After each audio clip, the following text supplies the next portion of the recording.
వరంగల్ జిల్లా ఎనుమాముల మార్కెట్ను ఉమ్మడి వరంగల్ జిల్లా బీఆర్ఎస్ నాయకులు సందర్శించారు. పంట కొనుగోలు జాప్యంతో ఇబ్బందులు పడుతున్న రైతులను పరామర్శించారు. రైతులను అడిగి సమస్యల గురించి తెలుసుకున్నారు.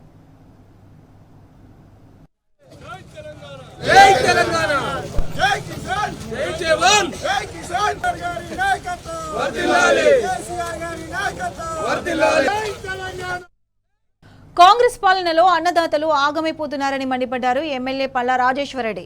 మాజీ మంత్రి ఎర్రబెల్లి దయాకరావు పేరుకు కొనుగోలు కేంద్రాలు ప్రారంభించారు, కానీ కొనుగోలు జరపడం లేదని విమర్శించారు. ఎనుమాముల మార్కెట్లో రైతులు గోసపడుతున్నారని ఆరోపించారు.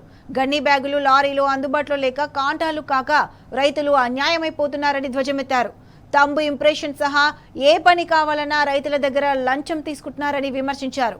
కాంగ్రెస్ ఎమ్మెల్యేలకు దమ్ముంటే కొనుగోలు కేంద్రాల్లో రైతు మేళాలు, ఉత్సవాలు చేయాలన్నారు. ఇప్పటికైనా ప్రభుత్వం త్వరితగతిన ధాన్యం కొనుగోలు చేపట్టాలని డిమాండ్ చేశారు. ఈ నెల 6 లోపు పంట కొనుగోలు జరపకపోతే క్యాంపు కార్యాలయాలు ముట్టడిస్తామని హెచ్చరించారు. అత్యంత పెద్ద కేంద్రం ఇవాళ ఎనుమాముల మార్కెట్ అని చెప్పేసి ఇక్కడికి వస్తే రైతన్నలు అరిగోసపడతా ఉన్నారు.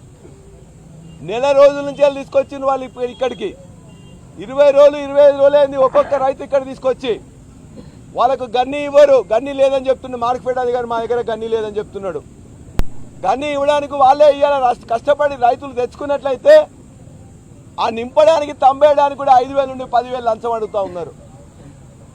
ఆ మొత్తం మీద నింపి కాంటా పెట్టిన తర్వాత కూడా మళ్ళా డీసీఎం కానీ లారీ మాట్లాడుకుంటే దానికి కూడా వాళ్ళే మాట్లాడుకొచ్చుకోవాలని చెప్తున్నారు.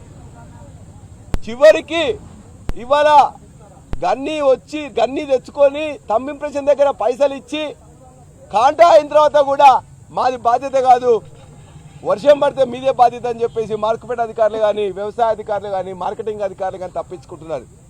ఇంత దుర్మార్గం ఎప్పుడు లేదు. ఇవాళ మిగతా అంశాల గురించి నేను మాట్లాడదలుచుకోలే. ఇవాళ మీకు చిత్తశుద్ధి ఉంటే ఈ రైతన్నల యొక్క మక్కలు వెంటనే ఇక్కడికి వచ్చిన వాటిని 2 రోజుల్లో 3 రోజుల్లో కాంటా వేసి వాళ్ళని పంపించాల్సిందిగా ఈ ప్రభుత్వాన్ని డిమాండ్ చేస్తున్నా. అదేవిధంగా ఐకేపీ కేంద్రాలు కావచ్చు, పిఎస్సిఎస్సి సెంటర్లు కావచ్చు, మొత్తం ధాన్యం నిల్వ ఉన్నది. ధాన్యాన్ని ఎత్తండి. ఎత్తకపోయినట్లయితే ఇవాళ ఖచ్చితంగా మీ ప్రభుత్వం యొక్క చేతగాంతనం తప్ప మరొకటి కాదు. ఖచ్చితంగా లారీలు మాట్లాడండి, మొత్తం కూడా ధాన్యాన్ని ఎత్తండి. అకాల వర్షాల నుంచి రైతులు కాపాడాలని చెప్పేసి ప్రభుత్వాన్ని మేము డిమాండ్ చేస్తా ఉన్నాం. ఎక్కడ కూడా కొనుగోలు సెంటర్లు ఓపెన్ అయిన పేరుకే నియోజకవర్గానికి ఒక్కటి పేరుకు ఓపెన్ చేశారు తప్ప గన్ని బ్యాగ్ దగ్గర పైసలు వసూలు చేస్తారు, ట్రాన్స్పోర్ట్ దగ్గర పైసలు వసూలు చేస్తారు, అన్నీ కూడా పైసలే. అయినా పైసలు వసూలు చేసిన వీళ్ళు కొంటరేమోని 25 రోజుల బట్టి ఎంత కోసండి. యూరియా బస్తాల కోసం కొట్లాడుకున్నారు, నీళ్ళ కోసం కొట్లాడారు, కరెంటు కోసం ఇబ్బంది పడ్డారు.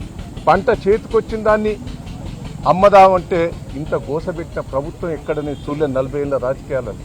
మార్కెట్ వాళ్లకు రాష్ట్ర ప్రభుత్వానికి వార్నింగ్ ఇస్తున్నాం.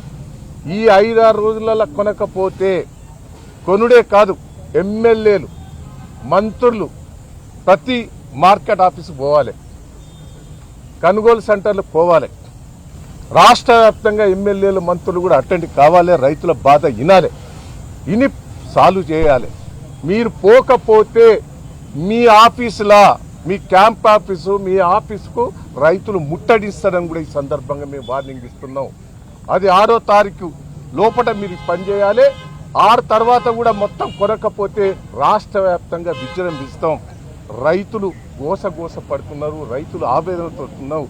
ఇప్పటికైనా రేవంత్ రెడ్డి గారు దయచేసి బుద్ధి తెచ్చుకొని కొనుగోలు సెంటర్లు ఇమ్మీడియట్లీ ఎక్కువ పెంచాలి, కొనే ఏర్పాటు చేయాలి, ట్రాన్స్పోర్ట్ ఏర్పాటు చేయాలి, గన్ని బ్యాగ్స్ ఏర్పాటు చేయాలి, గోదాములు ఏర్పాటు చేయాలనేది మా డిమాండ్ చేస్తున్నాం.